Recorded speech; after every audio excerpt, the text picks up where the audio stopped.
everybody. Sorry about the late start. The microphones weren't working, and it's nice to be able to hear our speaker when they're here. So, welcome. I'd like to acknowledge our sustaining members first. We have Fidelity National Title, Sound Ideas, Exchange Bank, Summit State Bank, North Coast Builders Exchange, the Geysers Calpine, Keysight Technologies, Leap Solutions. Why is that music so loud? What happened? Thank you, Janet. Are we having a dance party? FDC, Scott, Coffee Bank, Sonoma Clean Power, and LaFranchi.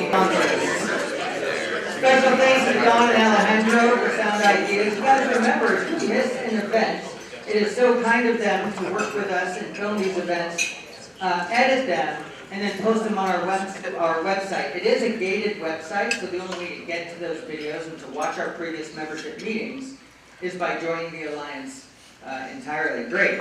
I would love to give you a quick President's Report. Gosh, what's happening? We have the 50th celebration coming up later this year. There is a small chance that a mobile bar might pull up and park under the awning out front. Harry Chambers was going to bring this cool little bar to kind of promote what's happening, and I worry that she is still trying to get it hooked up to the back of her truck as we speak. But it is on its way. And something special, I think, that would be something to look forward to about this celebration, the 50th celebration. We're going to have some really neat nominations to give away some really neat awards to people that have been here for a very long time, people that have made impactful differences, local community members. It's going to be a segment of that celebration that I think is going to be really special. So keep your ears open for that. Okay, what's going to happen today?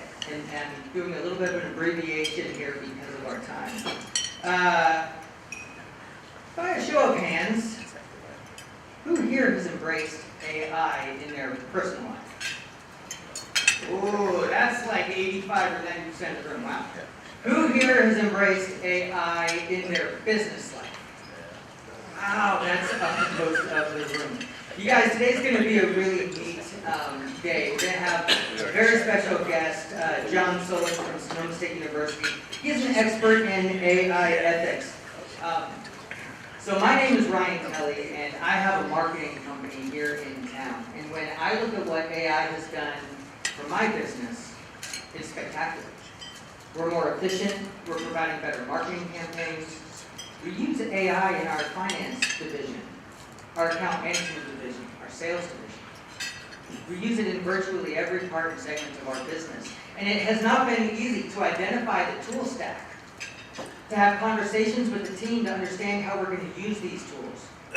How do we feel about these tools? Does it feel right to use these tools? Do we feel like we're stealing information from other people by using these tools? So understanding the idea of not just what it can do and how it can be done, but whether we should be doing it in that way anyway. What kind of guardrails do we have? What kind of conversations are we having around the usage of AI? So I think that this is kind of a really poignant moment in time to have this conversation, and it's great that John is here. I'm excited for what he has to say. And Ty, why don't we go ahead and pass this on over for you?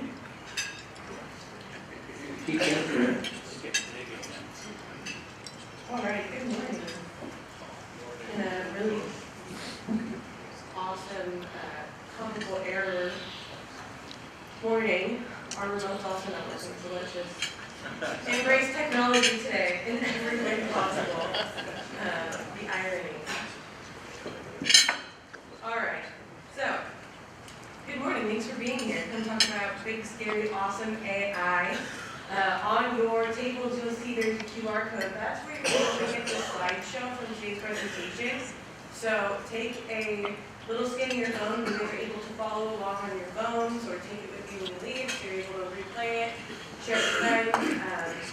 That has access to all of our videos that we have from this year, last year, and year before. So be sure to utilize those. Wi-Fi is also there. All right, and then a quick update on some of our efforts here. As most of you know, our board has been actively writing letters of support to ensure that we get Santa Rosa School officers back on campus, and there was a really great win pretty recently. I put the article up here, but next steps is to find some funding for that program. But stay tuned, and thank you so much for everyone that has been an advocate for that effort to keep our kids safe, especially Scott. Huge in that, so thank you all, and we'll keep you posted on some more of those updates. All right, perfect, nice and short today. We're gonna go right to self-introductions while I find some batteries. So Ryan, I'm gonna ask you to lead these. So as the mic comes to your table, just stand up, give us your name and your business name, and then we'll pass the mic along, get through these, and get to the program. Ryan Kelly, WSI Smart Marketing. Lisa Carino. Tony Tisconi, Tisconi Event and Management Solutions.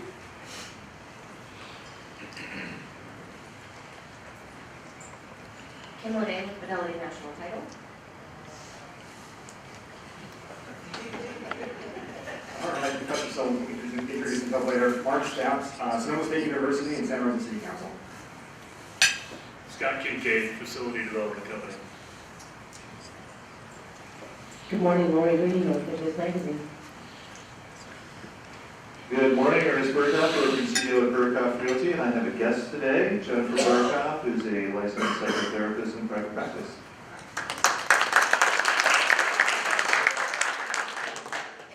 Melissa Kelly on Wine Country Radio.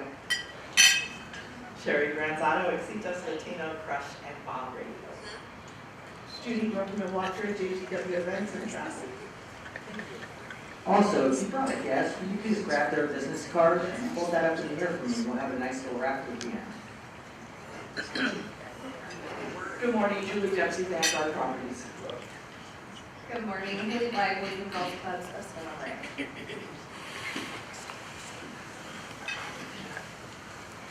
Good morning, Mark Soylent, Soylent Company. We are rock soil, compost, and mulch, Sonoma County.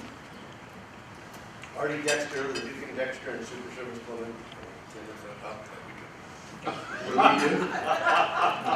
Greg Hurd with BKF Engineers. Brian Lane, real estate broker and recruiter. Good morning, Mick Menendez, Pacific Advisor. Good morning, Dick Dowd, retired past president of the Alliance and currently co-chair of the Water Supply Committee of the Alliance. Conrad Fernandez, Fidelity National Title. Ken LaFranchi, Architecture and Development. Morning, Madeline Keegan O'Connell, YWCA, Sonoma County. Howard Dalton, business consultant, Exchange Bank, and HD consultant.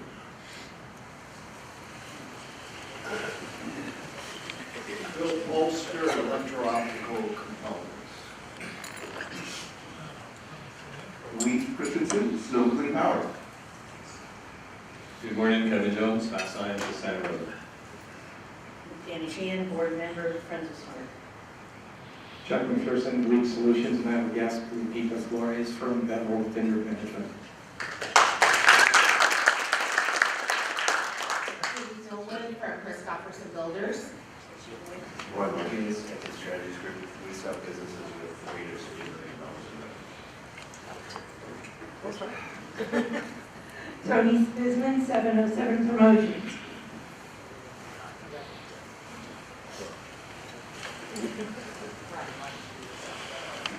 Good morning, Ryan Bucksbaum, Network Staff.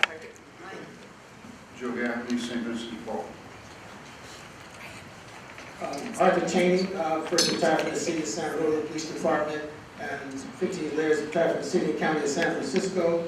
Current Sonoma Board Member for First Team North Coast, and currently President of the Miners Veteran of Sonoma County. We're supposed to follow that. I'm Rob Sandville, KLH Consulting, that's IT. Chuck Root, Double Eagle Financial, free agent, now new cash manager. Dan Rosati with Toronto Bar Group at Morgan Stanley. Ramsey Brown, Commercial Lending with Exchange Bank. Megan Rhodes, Job Development and Employer Engagement at Santa Rosa Junior College. Good morning, everyone. Jen Wolterman with School of Rules, Sonoma County, and Realtor with eXp Realty. Jeff Rowland, Enoch Glass. Thank you, Jeff.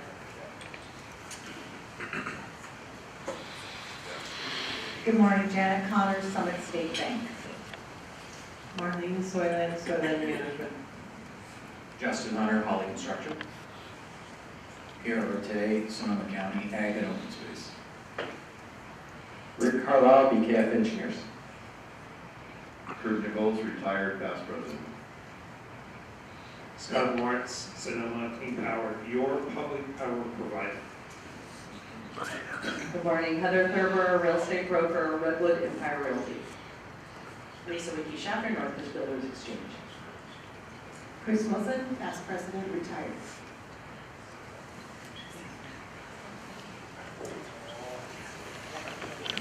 I'm Kevin Zuko, ZFA Structural Engineers. Steve Clark, Bauer Associates. Julie Swanson, Ground Forces, Sonoma County. Kyle Bettencourt, CFA Structural Engineers. Morning, Aaron Smith with Adobe Associates. Nina Moreno, also Adobe Associates. I'm David Scott, Scott Technology Group. Andre Moran, Realty and Racing Consulting Engineer. David Della Santos with TLCD Architecture.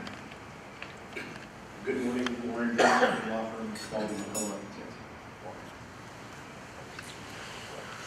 And last but certainly not least, Stephen Jackson, retired. Jason Lee, Administrator, Rosen School District. Kathy Goodacre, CTE Foundation. Tracy Russo, Hogan Land Services. Hoppy Don, Cuvert Brewery. Brian Colby, UCP of North Bay. Swan Whitehead, Boys and Girls Club of Sonoma Marin. Scott Romrod, Lead Solutions Group, a division of George Peterson Insurance.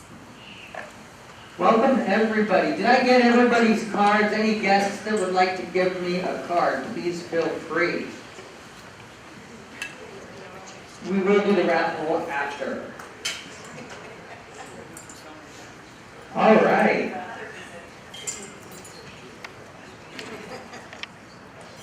It is going to be my honor to introduce John.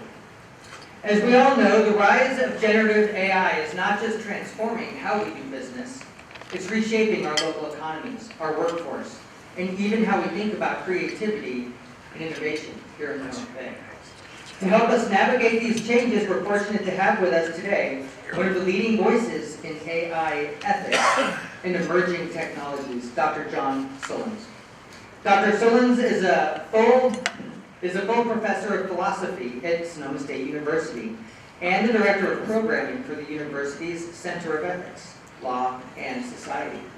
His work sits at the intersection of artificial intelligence, robotics, and ethics, with a deep focus on how we design and deploy intelligent systems in ways that prioritize human values.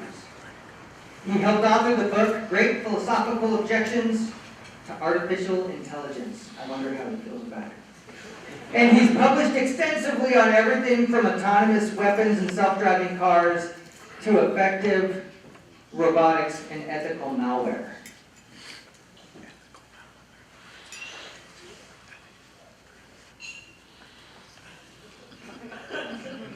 Okay. Good morning, everyone. Thank you all for being here today. Is this still the same bio? I did. That's the next page. So, with that, I would like very much to introduce John Sullins.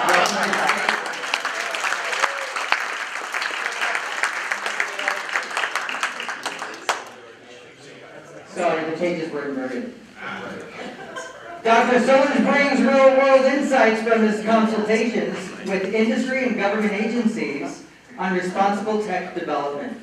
He's helped shape key ethical framework for the IEEE, the world's largest technical professional organization, and currently co-chairs the Standards Committee developing guidelines for ethically driven nudging in AI and robotics. I know, nudging. In 2011, he was honored with the prestigious Herbert A. Simon Award for his groundbreaking work in computing and philosophy. Please join me in again welcoming John. All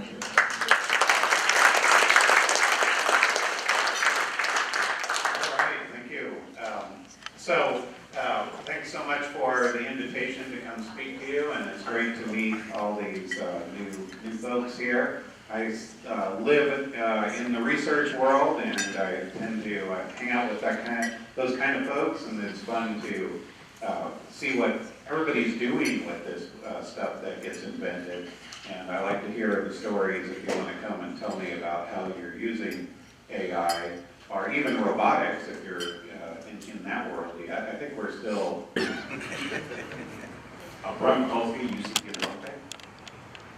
Swan Whitehead, Boys and Girls Club of Sonoma Marin.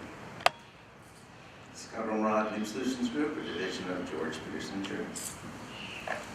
Welcome, everybody. Did I get everybody's cards? Any guests that would like to give me a card, please feel free.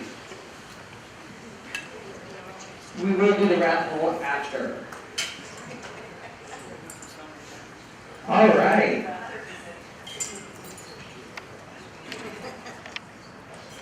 It is going to be my honor to introduce John. As we all know, the rise of generative AI is not just transforming how we do business, it's reshaping our local economies, our workforce, and even how we think about creativity and innovation here in North Bay. To help us navigate these changes, we're fortunate to have with us today one of the leading voices in AI ethics and emerging technologies, Dr. John Sullins. Dr. Sullins is a full professor of philosophy at Sonoma State University and the director of programming for the university's Center of Ethics, Law, and Society. His work sits at the intersection of artificial intelligence, robotics, and ethics, with a deep focus on how we design and deploy intelligent systems in ways that prioritize human values. He helped author the book, Great Philosophical Objections to Artificial Intelligence. I wonder how he feels about it. And he's published extensively on everything from autonomous weapons and self-driving cars to effective robotics and ethical malware.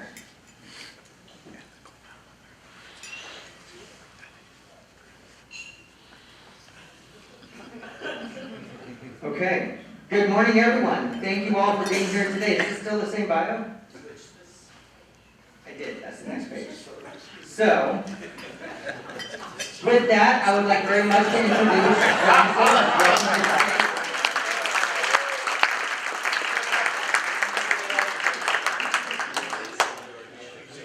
Sorry, the pages were inverted.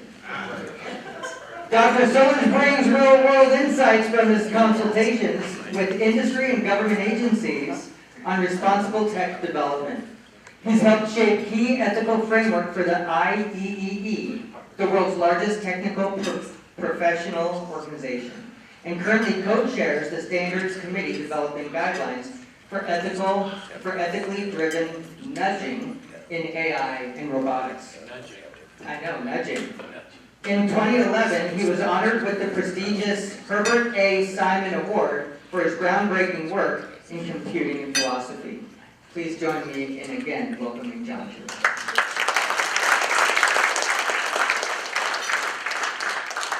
Thank you. Thanks so much for the invitation to come speak to you, and it's great to meet all these new folks here. I live in the research world, and I tend to hang out with those kind of folks, and it's fun to see what everybody's doing with this stuff that gets invented. And I like to hear the stories if you want to come and tell me about how you're using AI or even robotics if you're in that world. I think we're still 10, 20 years away from the robotics thing, but that's on the way next. I'll talk about that next time. Come in. So I've broken this up into two pieces today. So I want to get a little bit into what generative AI is. It's my understanding that you've already had a speaker come and talk a little bit about the nuts and bolts. So I won't do too much of that, but I just want to hit the pieces of the technology that matter for the story that I want to tell. After that, we're going to talk a little bit about the opportunities that this technology represents for the North Bay, the way I see it, right? The way I think that you guys can work with the university to kind of try to produce the kind of people, workers that we need for the next decade or two in this area. All right, so let's dig into this. I began my research life as a student working in the philosophy department, and I got pulled into Xerox Palo Alto Research Center. So I dove right into the deep end of Silicon Valley as a young guy, and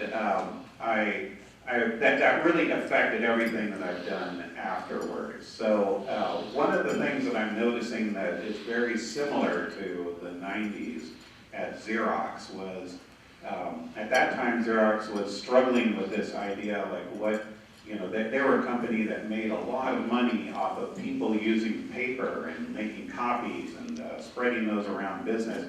They were making money hand over fist doing that, but the world was changing. Things were becoming digital. So Xerox had this research center in Palo Alto where they got all the best and the brightest, and they really did. That was an amazing place to work, super geniuses around every corner. And they invented, weirdly enough, they invented the world that would replace them at Xerox, and then they sold all the things that they invented to people who could actually understand them, understand their use. So you probably all know the famous story about how Xerox gave away the GUI interface and the mouse and everything that is personal computing. They invented it there and they sold it to Apple, and Apple is still here, and Xerox is nearly extinct. So that's kind of the situation I think we find ourselves in right now, where there's this technology that's on the cusp, that's changing everything, and you will either adapt or be replaced, and that's a scary time to be around. So it's true for you, and it's true for our students. So this particular presentation, I've used some AI to construct it, and then other things that I've done myself, which I think is the best way to use AI. And so I asked the AI to give me a picture of, you know, the modern student, right? What's it like to be a student today? And this is what it came up with. Kind of creepy.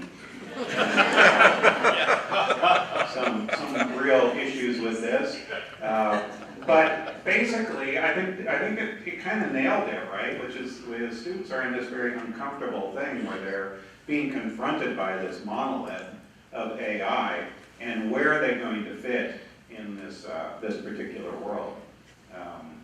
So what we're going to do is take a look at some of the CEOs, right? What CEOs have to say about this, and the realities, right? So I'm going to look at the hype and the reality of what this technology is all about. That's my goal for today. So one thing to remember is AI is not a technology, it's a number of technologies, very different. You get very different results from different kinds of AIs. But one thing is true about all AI, and that is that it's an accelerant. It's a thing that makes change happen faster. So it's going to be, basically a little difficult to predict, but I can tell you this: universities, like at the places where I work, are not going to be the same. They are changing rapidly. They're changing rapidly because of technological pressures, and they are changing maybe even more rapidly due to political pressures. So we're seeing things happen that I never would have imagined happen. Big universities, Yale is starving to death because of research funding issues. It's going to be very different next year what a university is than what it is this afternoon. Politics, same thing. In your pocket, and you just ask them the questions that come to your head, right? So what's not to like about that? This guy, he's kind of new on the scene and very, very exciting. Feng is the founder of DeepSeek. And I don't know how many people in here, you all use AI, but let's just get more granular. Which ones do you use? So, do you use ChatGPT? and about Claude and Brookix. Perplexity. That's the couple. Yeah, those are good ones. And DeepSeek. Anybody using DeepSeek? No. Well, why is it kicking yours like these butt? Like, why did it show up and the valuation of these companies like dropped almost in half, right? What's up with DeepSeek? You should pay attention to DeepSeek. So load it up and see what you think. It's Chinese. It started in 23. This guy funded it with his own cash, and in 25 it's worth $1 billion and rising. It is a powerful competitor to ChatGPT. Basically, the thing I love about DeepSeek is it's everything. It's like the polar opposite of Silicon Valley. So it is a completely new way to think and very challenging to the way things are done in Silicon Valley. Starting with its CEO. You don't know this guy because he doesn't get up in front of crowds and make a fool of himself the way every other CEO in Silicon Valley will regularly do, right? He's not up there running around on the stage with a chainsaw acting like a jerk, right? He does his job, right? And his job is undercutting, trying to come up with ways to do AI that are cheaper and faster and better. So a couple of things I like about his product is it's not, his company, he doesn't even hire, if he can avoid it, he does not hire computer science students.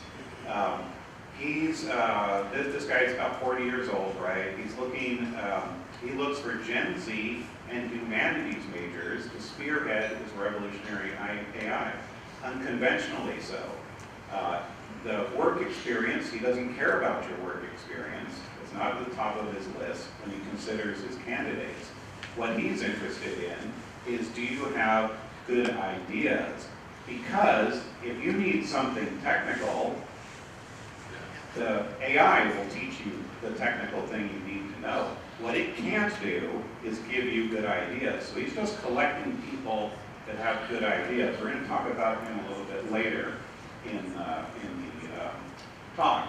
So these are, the folks that are really excited about this. But especially the Silicon Valley folks, I think this is what they're doing. They're hyping this technology because that fuels investment. If you ask yourself, how does a company like OpenAI make money currently? They don't really make money by selling you products. They just sold their product to the California State University system. We give it away now to all of our students, faculty, and staff for free. Well, we pay it, and then we give it to everybody else. Even that's like a big contract, right? That hardly does anything for the bottom line of OpenAI. What they make money on is big investors, right? And doing rounds and rounds of investing. That's where their money comes from. So they've got to hype this to fuel super huge, large investments. Of course, everybody in here is smart enough to not fall for this hype, and because you know about the Gartner hype cycle, right? And you know how these things work. It's sort of a little bit of a pump and dump, right? So you don't want to start investing at the top of this cycle. You would have rather been somewhere down at the bottom, right? And rode this wave up. And then you've got to know, like this is the hard part, you've got to know when's the cliff, right? When's it going to fall off the cliff? I don't know. The person who made this particular thing puts it right up at the top. You can see generative AI is right at the crest there, ready for its comeuppance. And it might be, it might be hitting its comeuppance fairly soon. It might be hitting the edge of what this technology is capable of doing. But then it drops down, right, and then everybody loses interest. But then the technology then actually matures, right, and finds its place into the actual business cycle. So be careful of that, right? Be careful of the hype. That's my lesson there. So here's the scary part, right? Scary part is this idea, generative AI, or AI, just AI in general, has this existential component to it. So all the people that won the Nobel Prize last year, 2 years ago, it was very interesting because they were all people involved in AI to some extent. So, so here we have Jeffrey Hinton, and he won Nobel Nobel Prize in Physics for helping create building blocks of machine learning. So he won the Nobel Prize in Physics for machine learning. Very, very strange coincidence here. And Hinton is extremely afraid of the thing that he helped create. So he's like absolutely sure that this thing is going to knock us all out. We're not going to have any jobs, and may decide that we don't even need to live any longer. So this is a warning that he gives. We do a quick skim of that, and it's very scary stuff. And if he's right, you know, we just basically invented. I don't want to show this just for time reasons, but you can Google him and get this idea, right? The AI Godfather warns us we're creating monsters more powerful than us. Monsters more powerful than us. So if we can create a machine that can reason, it already reasons better than you and I, and if it, then we give it the power to act in the world, that's the robotics revolution, right? When it can, right now it's trapped inside your phone, but with robotics it can start entering the world with us and doing things, right? Then at that moment, Hinton thinks, you know, we basically pulled the plug on our own existence. That's cheery, right? Good morning.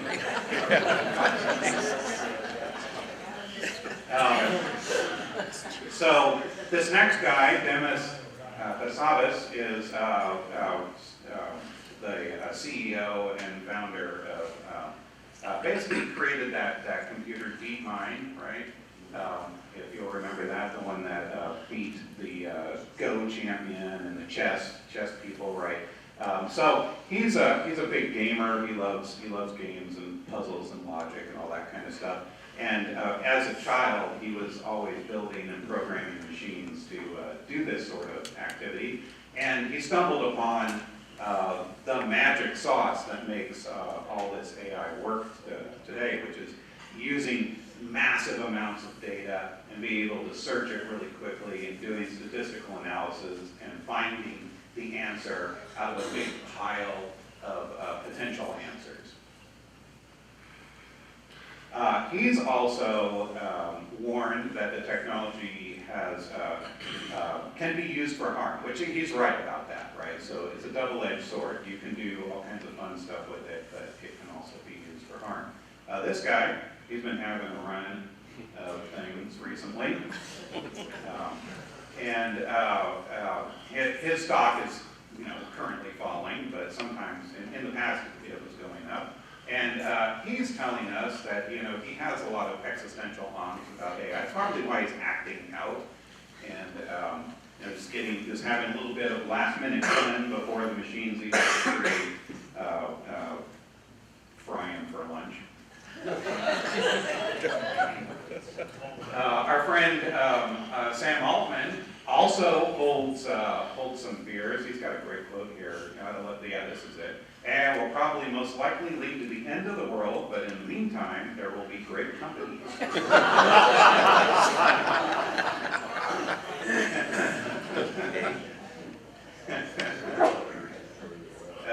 Let's skip this. He's been spending some time on Capitol Hill with those people and trying to explain himself. You'll remember the creative riot. So I asked the AI to create a picture of Hollywood in the future, and there it is on fire. This was way before it actually happened. So I don't know. Maybe, I mean, these things are smarter than they think. Because when they produce this picture from us, that's funny, weird, whatever, and then it actually happens. So these things are pretty smart. So, you know, it's going to be fine. Just have, use it and ask it for dog pictures and stuff. And while in the background is plotting to kill you. So what's the reality though, right? So we looked at the hype, we looked at the fear. The reality is going to be somewhere in between, right? So this is where I might skip through this a little quickly. When do we stop?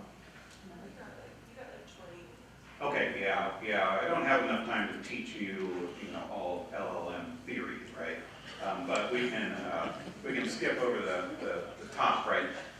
I would love for you to get this article and read it and dig into it, right? I've given you a little synopsis of it right here. But Stephen Wolfram is has been involved in these technologies, also a mathematician, and one of the really important criticisms that Wolfram has is that this technology, it does some really cool stuff, but he believes it can't do science. It can't do like actual real science. So this is a interesting argument about why that is. And so why is that? He wants to remind us about the fact that there are things that are computationally irreducible. What that means is the problem is not one that you can break up into parts. It's not going to, basically it's not a problem that you can solve with statistical analysis.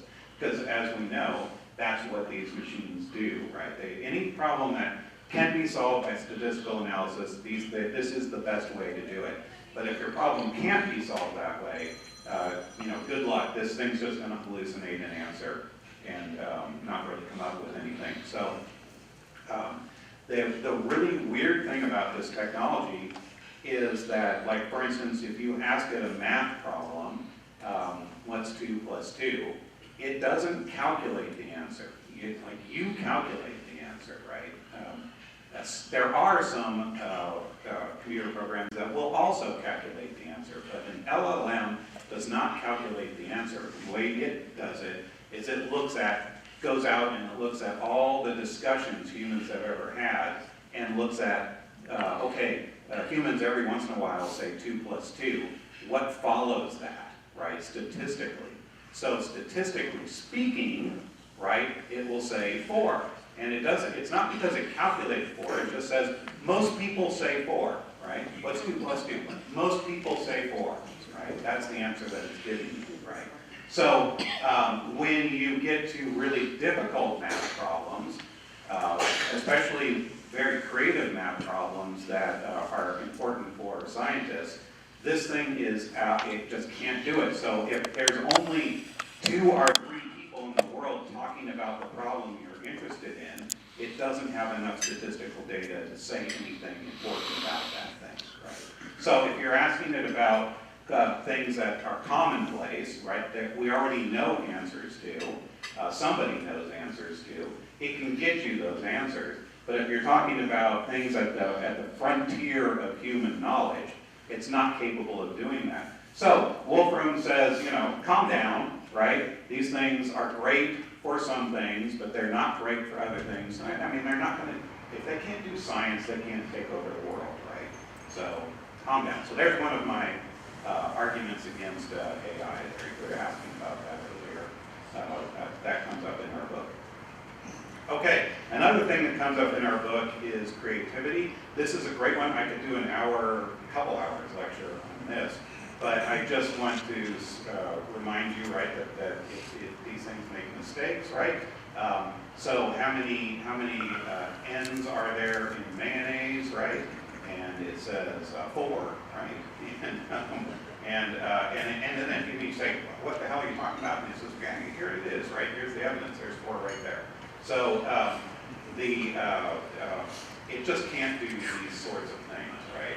There's also the Lady Lovelace question. So she was one of the very first computer programmers, and she was working on analog computers, right? Computers have been around for a long time. AI has been around for a long time, right? It goes back at least to the 1800s, if not before. And but certainly Lady Lovelace is starting with the very first kind of AI machines. They were like super abacus, sort of machines, steam-powered abacus, right? And so she was working with these things, and she told us that, you know, these machines, all they do, they take in what we give them, and then they recombine it, and they spit out an answer, right? So they can only do what we tell them to do. That's the Lady Lovelace objection. And you know, why won't these things take over the world? Because I mean, they'll only do what we tell them to do. Like they could help destroy the world, but that's because we would tell them, you know, to launch all the nuclear missiles, and they'll be happy to do it for us if we told them to do that. Okay. This is just some counter evidence. Our friends at Stanford are looking into this, and I won't dig into this too deeply, but the answer seems to be that these machines have some creativity. Lady Lovelace is slightly wrong. So we are seeing sparks of creativity in some of these machines that may grow. So that's a shot in the direction of the dangerousness. Here's, as you know, I'm a philosopher, just an old country philosopher up here in the North Bay. And one of the things that I get that I think is really interesting is this was kind of a philosophical question. That, you don't have to know the details of what's on that diagram. That's basically just a diagram, a flow chart of how an LLM works. And there's no magic, right? That's just it. That's how it is. There's some details, right, with each one of those bubbles and arrows, but that's just what it is. And if LLMs can be creative and can create things that are new, then that is all that creativity is. That's Michelangelo. Right? Check that out. There's nothing exciting about that, right? There's no divine spark, right? There's no genius. There's no ineffable inspiration. It's just this flow chart. So next time you look at it, you go to the Sistine Chapel and you look up at the ceiling and you go, whatever.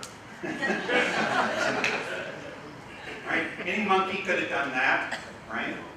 Right? You just follow the flow chart. So, is that true? Right? That's something that I'm interested in. Is there something more to creativity? Let's see. I asked it to try to explain itself for 12th grade level of understanding, and this is what it came up with, right? So it said, you have to try to imagine your brain. Your brain is made up of billions of cells, right? 10 to the 12th, I think it is, right? Of these neurons, right? These neurons communicate with each other. They are connected, so each neuron is connected to about 1,000 other neurons. So you take 10 to the 12, and then about 1,000 connections each. So it's about 10 to the 15 number of potential connections that can be made in your brain. That's a lot, right? But it is a finite number. And so a neural network is a computer system inspired by how our brains work and takes this idea and creates its own kind of little artificial neuron, layers those up very similarly to the way we do it in our brain. We have an input layer in these machines. So that's where the questions go, right, initially. Then there's this hidden layer that does all the processing. And then there's the output layer. So when you're using your phone, right, you're seeing sort of the input, and then you see the output. But it's these hidden layers, and there can be many of them that do all the work. Of course, each neuron has weighted. It's pretty simple, really. It's just a neuron with connecting links. And then each connecting link goes from 0 to 1, right? That's just, so it's some decimal number between 0 and 1. And then there's a threshold number that it tries to hit. So you just put in a question, it goes through, it does like this pretty simple math. And then it breaks the problem down into various pieces, and then recombines it and creates an answer at the end. And you repeat this time as many times as you need with lots and lots of data. And out comes LLM, right? Something that can play Go and beat the world's best Go champion. So you can do image, speech recognition, self-driving cars all work with this technology. Medical diagnosis, I know I was talking before this morning earlier, and a lot of people, I do it myself, right? You go, oh, what's this? And then you put your symptoms in and you try to get the diagnosis out of the machine. That's the kind of thing that we want, and that's what it will give us. Okay, so that's what it is to some extent. I can get into that in more detail with the questions if you want to. My question here is, where do we fit in the North Bay? So what's going on with us here in the North Bay? So I'd like to remind you of a little-known philosopher. He was also an old country philosopher and really cool guy. He wrote this really great article that I think everybody should read. So this is Levinson, Paul Levinson, and he wrote this article called Toy, Mirror, and Art, the Metamorphosis of Technological Culture. And he goes through in this article lots of different examples of technologies, but what is really cool is many technologies basically start as a toy, and we've seen this with computing technology, like when ChatGPT first came out. You basically just toy around with it, you play with it, right? You make funny pictures, that kind of stuff. The next phase is you use it to try to do things you've already always done, like things you already have a business process for. You just see if it can mirror that, right? Can it do a spreadsheet the same way that I would do a spreadsheet, right? We spend a lot of time in that phase. I think that's the phase that we're in with generative AI right now. And then the phase that I'm interested in is this next phase where we learn that it does something that we never knew that we needed it to do, right? So this is the art phase. So when it becomes something new and it changes, like what Sam Altman's dreaming of, right? This idea that the human race is going to evolve to something new, right? We really need that. We are doing a lot of terrible things to ourselves and the world, and we really need to change. And can this technology help us make that next step, right? That's the idea here. So take a look at that. I think it's a really cool way to think about technologies. Whenever you're looking at a technology, try to think of, how am I using this? Am I using it as a toy? Am I using it to just mirror the life that I've always run? Or am I pushing myself into new territories with using it in an artistic way? So with that in mind, let's think about how we can get into that, push past the mirror and get into the art. Okay, so I want to introduce you to this concept that is being called humanities computing. So what's humanities computing? It's inspired by our friends, at DeepSeek. They're like the best example of it right now. It is very anti-Silicon Valley. It does nothing the way Silicon Valley does. It's like old. I would push back on this. It's like old Silicon Valley. Think about Silicon Valley in the 70s, right? When you had the homebrew computing club, right, in Palo Alto. That's something similar to this, but it wasn't exactly what I'm talking about. It's young and inexperienced. When you're young and inexperienced, this is actually a plus, right? You don't. You're trying to push back this mirror stage, right? The mirror stage comes from experience. You come into a company and they go, we've always done it this way, right? And we just take the computer and make it help us do it the same way we've always done. We've always solved that problem, right? So experience will make us stuck in the mirror phase. At DeepSeek, he doesn't hire computing students. He hires humanities majors and especially bookworms, right? So he wants the people to spend the most time reading actual books, right? Those are the people that he hires, right? And he has had success, right? He has cut these companies in half in their evaluations. Silicon Valley is losing ground to DeepSeek continuously because they do business differently, right? And the way they do it is they push on the edge of the artistic use of large language. AI, the next step in AI, we've seen AI right now is about token manipulation. It's about what follows the way. Basically, the way it works is, you know, if you pull out your phones, we already have it out. When you're writing a text, right, look down at the bottom. You'll notice that when you put the word dog, right, in there, it's going to give you some suggestions, right? And one of those suggestions probably will be something like catcher, right? Because dog, catcher, statistically, those are two words that are going to be next to each other. When you write the word pet, the next two words are going to be dog or cat, right? It's not going to be ferret, right? Unless you personally have a pet ferret and every day you write about your pet ferret, then it will have learned that, and ferret will be on your phone, but it won't be on mine, right, when I put your pet. Okay, so it's just doing all of that through statistical analysis, right? What it can't do is, what the next step is currently it thinks word by word.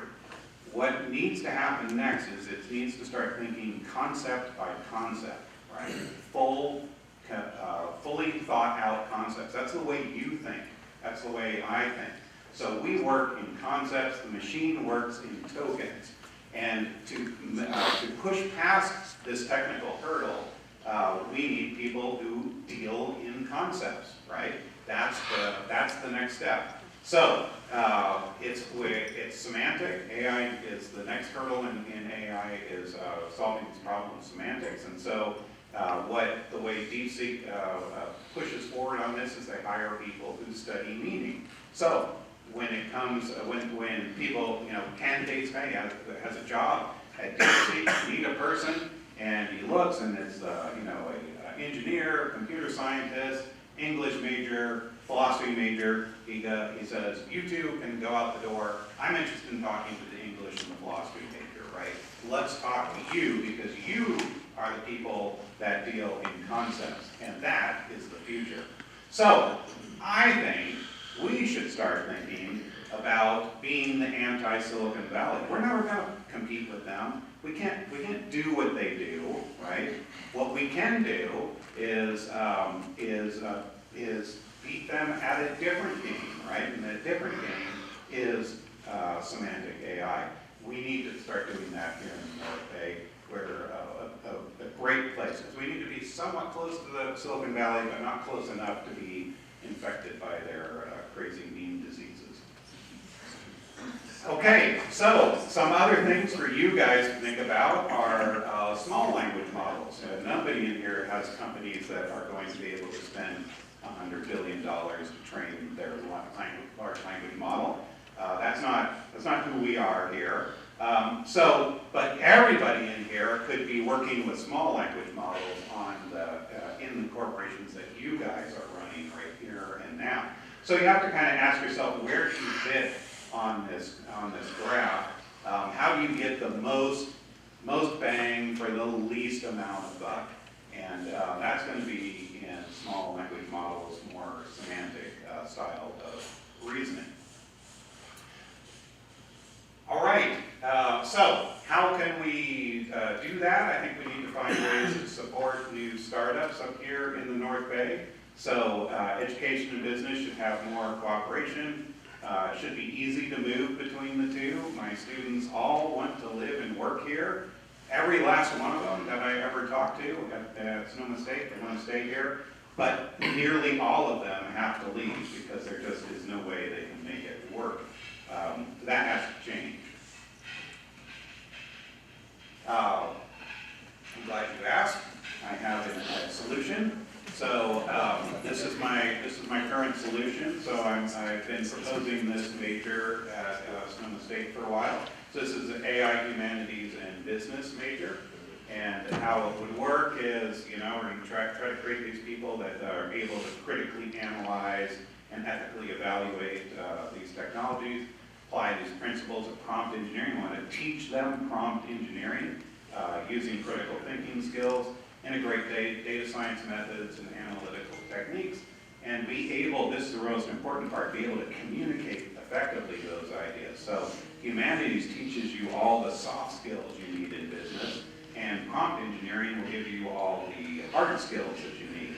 So this is a great major, and I just sketch out and take some business classes, some humanities classes, and a few other science classes, and you're done. So I don't know, would anybody hire somebody like that? No.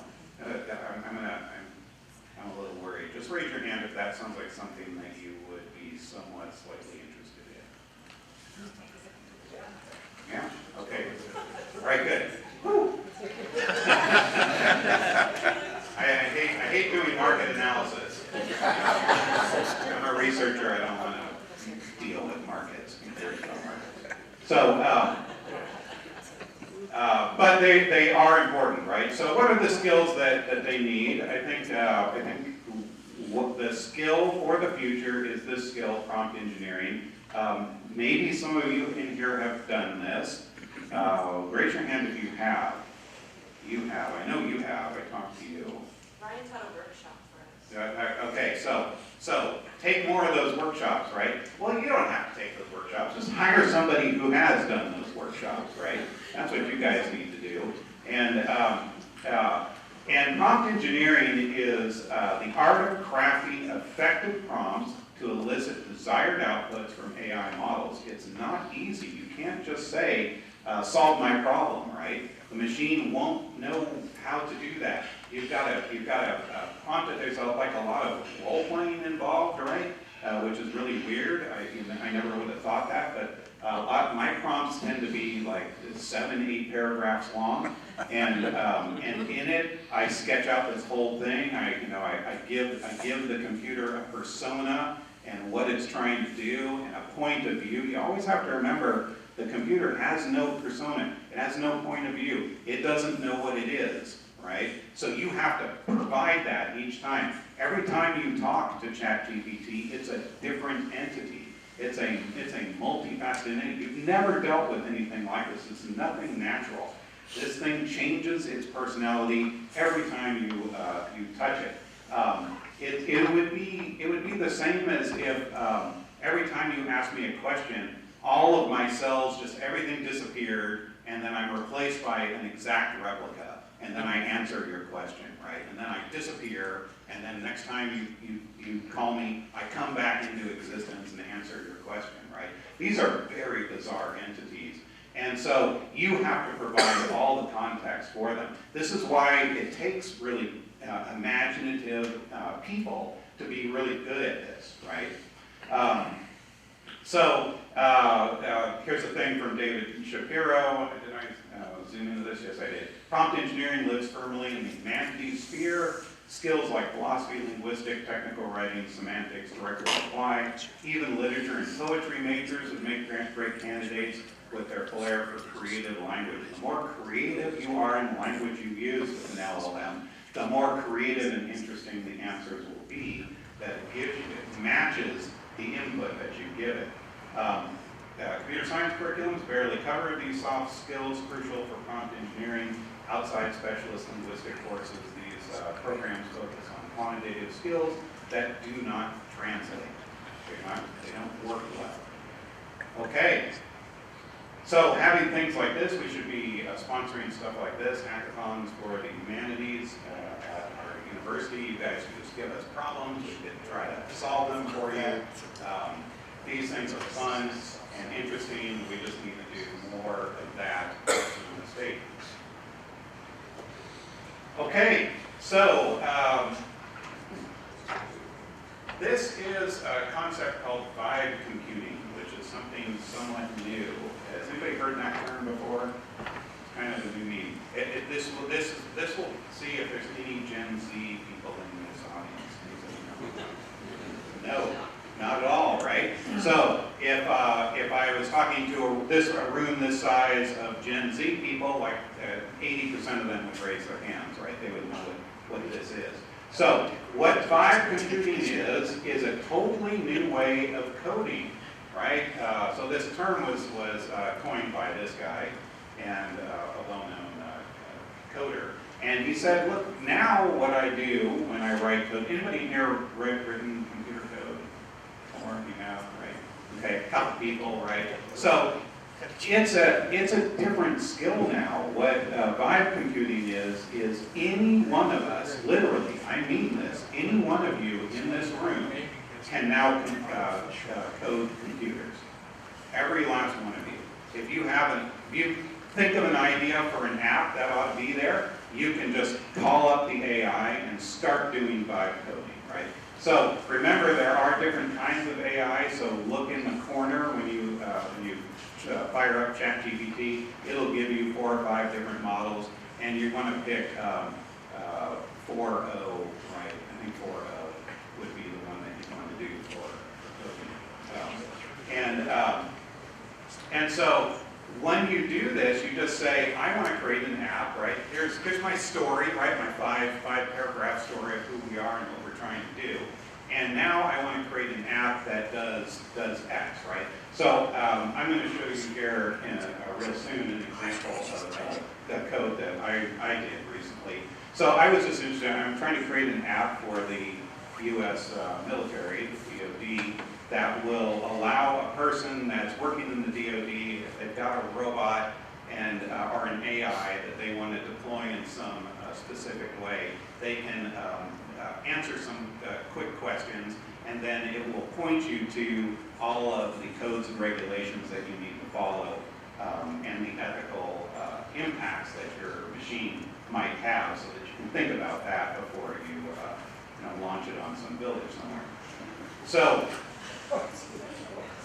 the spectrum of vibe coding users, right? We've got traditional experts, average coders, and everybody in the room here, right? Newcomers. Beginners may be drawn to vibe coding because it lowers the barrier to entry. You guys should be loving that, right? You don't have to hire somebody to write your code anymore. You can write it yourself, right? You can write it yourself. So you have the power to do that now. Let's see what we got next here. Oh yeah, so, are we getting close to Jarvis, right? Jarvis is the thing that makes Iron Man so cool, right? Tony Stark is so cool because he can always call on Jarvis, and Jarvis will always answer all his questions, and you'll notice he interacts with that computer through the English language, right? We aren't quite at Jarvis yet, right? Jarvis is a fictional machine, and it's much more capable than LLMs, but we are many steps closer to Jarvis, right? So you are kind of like a mini Tony Stark. Even this afternoon, you have this capability, which is super cool, right? Everybody should be very excited about that. Okay, so an example. This is my little machine, right, that we did in my storm project. This is socio-technical operations risk management, right? That's the name of this thing.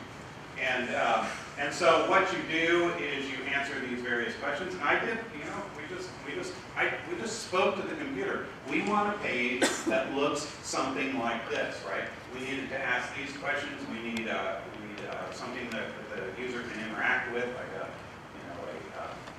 bar right across the side. And it wrote all the code that we needed to make this work. And then it worked. It really did work.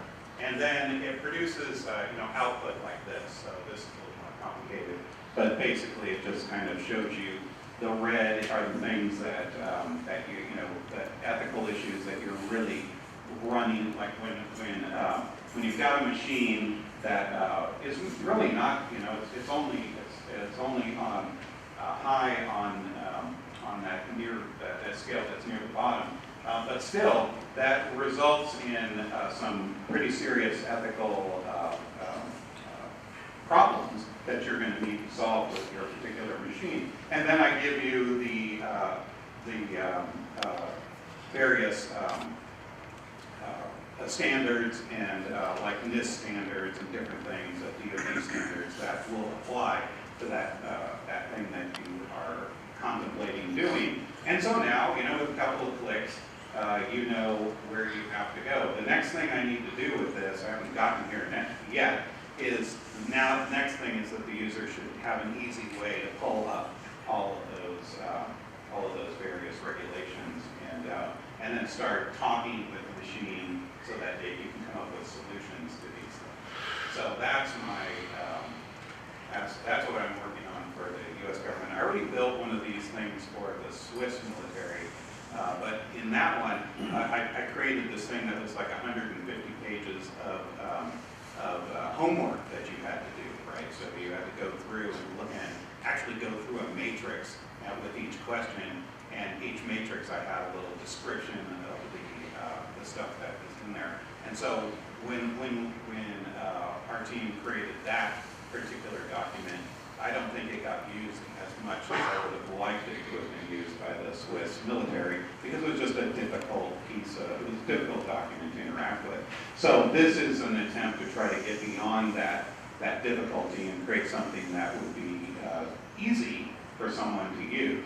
And in fact, my dream is that when the robot revolution starts happening and you guys are thinking about robotics applications, you can hit this and then come up with all the information that you need about doing so in a more ethical manner.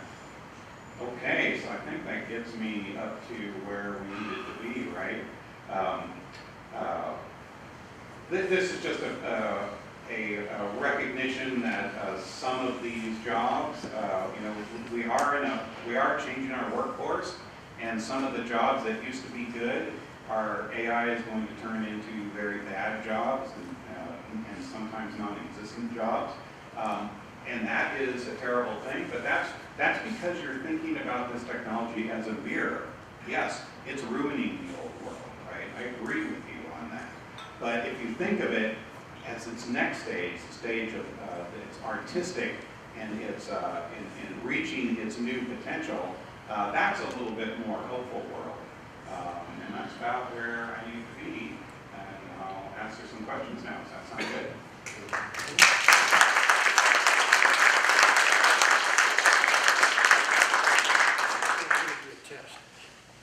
I got a question. When you're working with ChatGPT and it's asking you for more, they produce an alternative to what we have.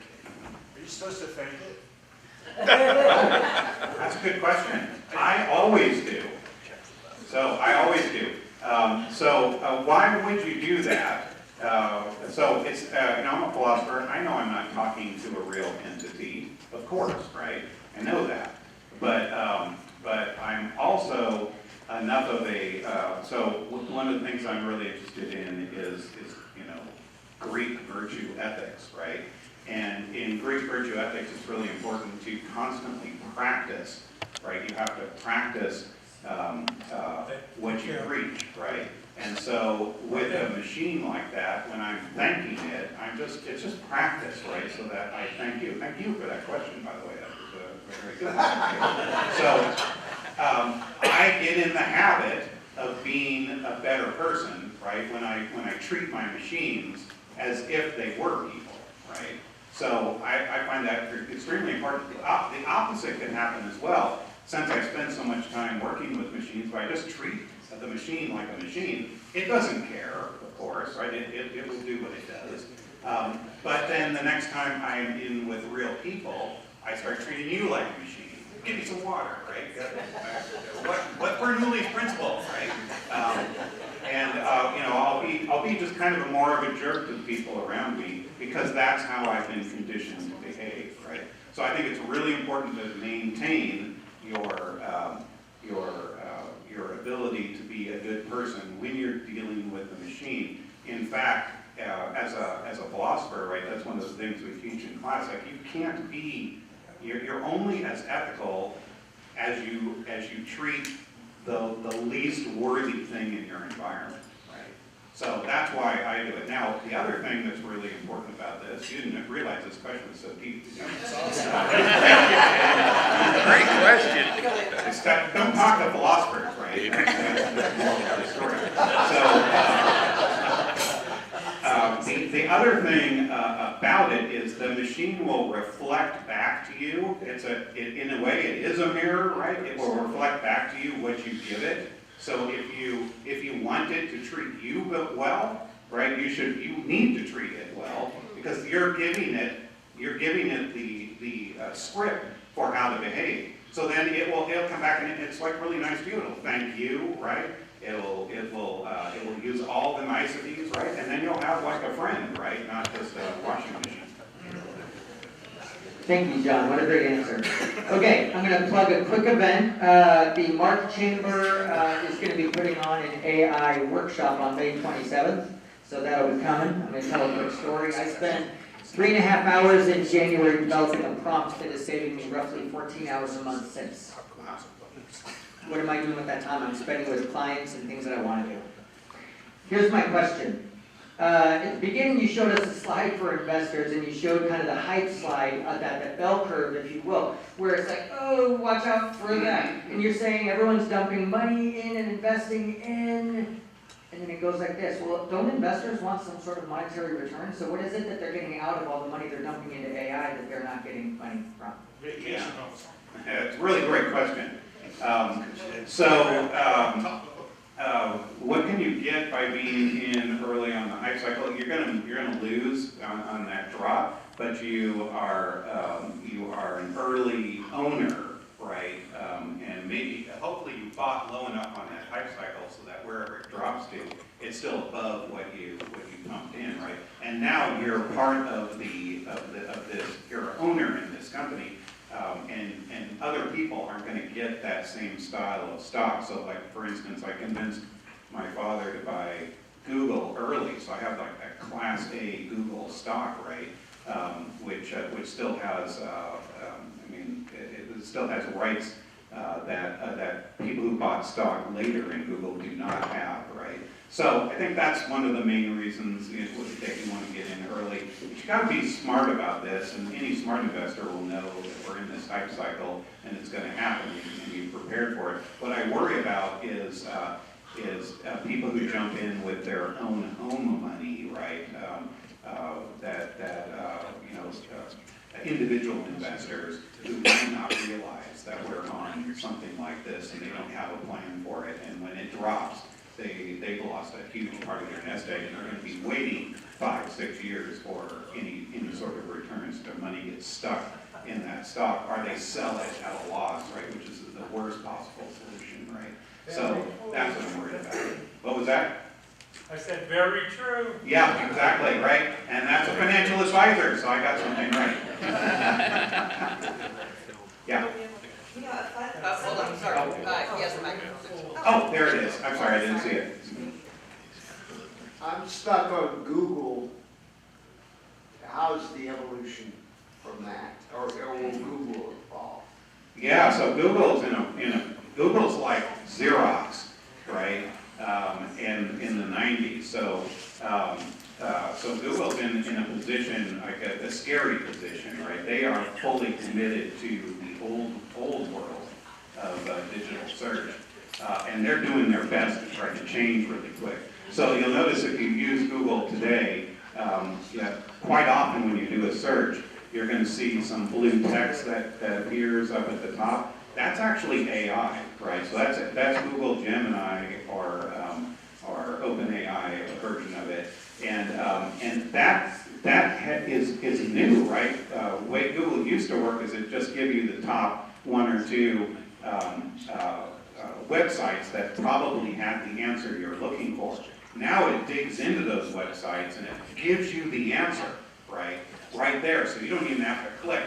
They'll give you the links over to the right, but you don't have to click those. Most people don't, right? It just gives you the synopsis of what you're looking for right there on the left. So you don't even need to install AI. If you just want to use Google, Google's giving you AI anyway.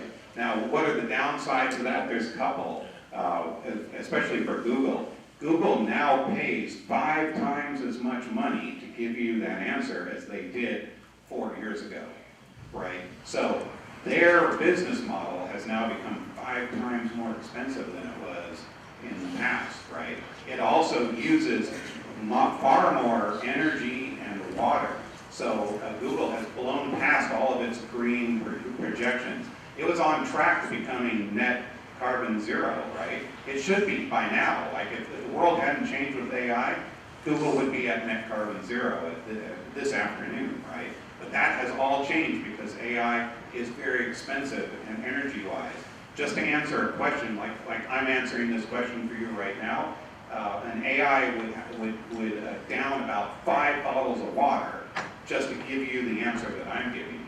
So I need some water, right? You know, I got a little sick just recently, right? But I'm not up here, you know, chugging 5 bottles with every question, right, that you answer, sweating profusely, like, oh my God, it's hot here, right? These things run at tremendous temperatures to give you the answer that they're giving you. They have to be cooled down. There's a lot, we're pumping a lot of electrons through wires to come up with these answers, and that causes heat, and the heat means we have to water cool it, right? And so we have costs in electricity, and we have costs in water, and we have costs in rent now, because we have to build these big server farms that are just absolutely gigantic. So Google's costs are rising, right? I don't know if their revenue is rising as fast as their costs are, right? That's the issue.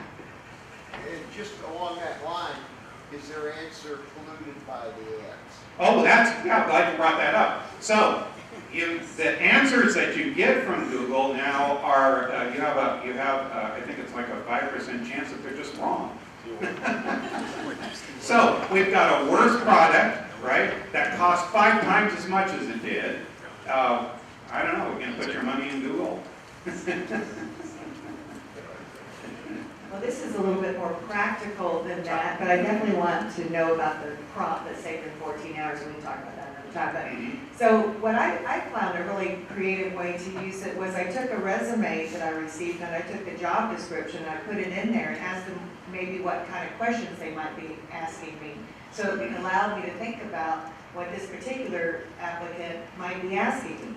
So I was just able to think about it more. And it was really great because, you know, all the years of training, of hiring, and interviewing, you know, you kind of have a basic standard. But if you can, you know, make it, personalize it. Yeah. And so I found it a very creative way to use it that was, you know, I didn't feel it was harmful and I thought it was very creative and it's a time saver as well. Yeah, it's so great, right? That's something that you couldn't have done with a standard search. It would have been very difficult anyway. And I use that all the time. Now, I'm one of the people that got laid off as an mistake. So I've now had to do all of what you're talking about, like redoing my CV and practicing interviews and trying to find jobs. I've got like every minute of the day, I've got 5 different AI agents scouring the planet looking for jobs that I could do, right? And every morning I get a list of like 5, 10 of them, right? And so yeah, if you use it for that, it's like perfect for that kind of use case. Well, how do you see quantum computing changing and advancing this, and how far out are we from meaningful changes on that front? Mm-hmm. Yeah, so quantum computing will make this stuff work even better, and it'll be fantastic. I've been super fascinated by quantum computing for a long time. The biggest problem with quantum computing is it runs so hot. You've got to have these machines in a room that's close to absolute zero, right? So that's the downside of quantum computing is the facilities. Like you can't get a corner of your desk to be absolute zero, right? So you're not going to be running a quantum computer on your desktop anytime soon. So all of that is super theoretical. You have to be in a massive research center to make that stuff work. But when you do, it's fascinating, right? Because these things run on these big models, and they just get bigger all the time. This is why OpenAI needs nearly double the money that they needed for their last model, for their next model. And so these things are so massive that if we can get them down to the quantum scale, like at a certain point we're going to reach the capacities of computation that we have on this planet. Quantum computing is absolutely necessary because we have to back down and then we have to work through the quantum scales, right?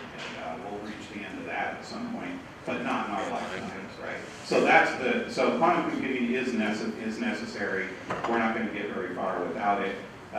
But it's got a lot of real hurdles, real technological hurdles to pass before it can be useful to anybody. Now remember, DeepSeek, what they do is they do more with less, right? So instead of having a $100 billion model, their model cost a few $1 million, right? Like in the hundreds of millions of dollars, and it's better than the $100 billion model, right? So we may just need to use what we have in a better, smarter way, right? That is also a way to make progress.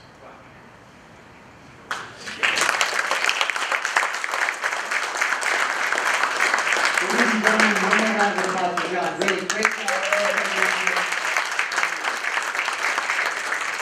Okay, we're going to be out of here in just a minute. First of all, I want to express gratitude, guys. Thank you for being here. Appreciate you being here. If you have not become a member, please review our website. We would be honored for you to join our membership. I'd love to thank Mark Strapp, Mayor of Santa Rosa, for attending, as well as Steve Click from the Sonoma County Fire Board. Thank you for being here. I'd also like to say, if anybody really wants to understand how search online is changing with AI, that is what we do. I end up on the big stages talking about the marketing piece, right? The zero click through, what's going to happen to your website, gets less clicks, all those kinds of things. So thank you for being here, and we will see you guys next week. Oh, sorry, hold on. We do, I'm going to have our friend Kim O'Day.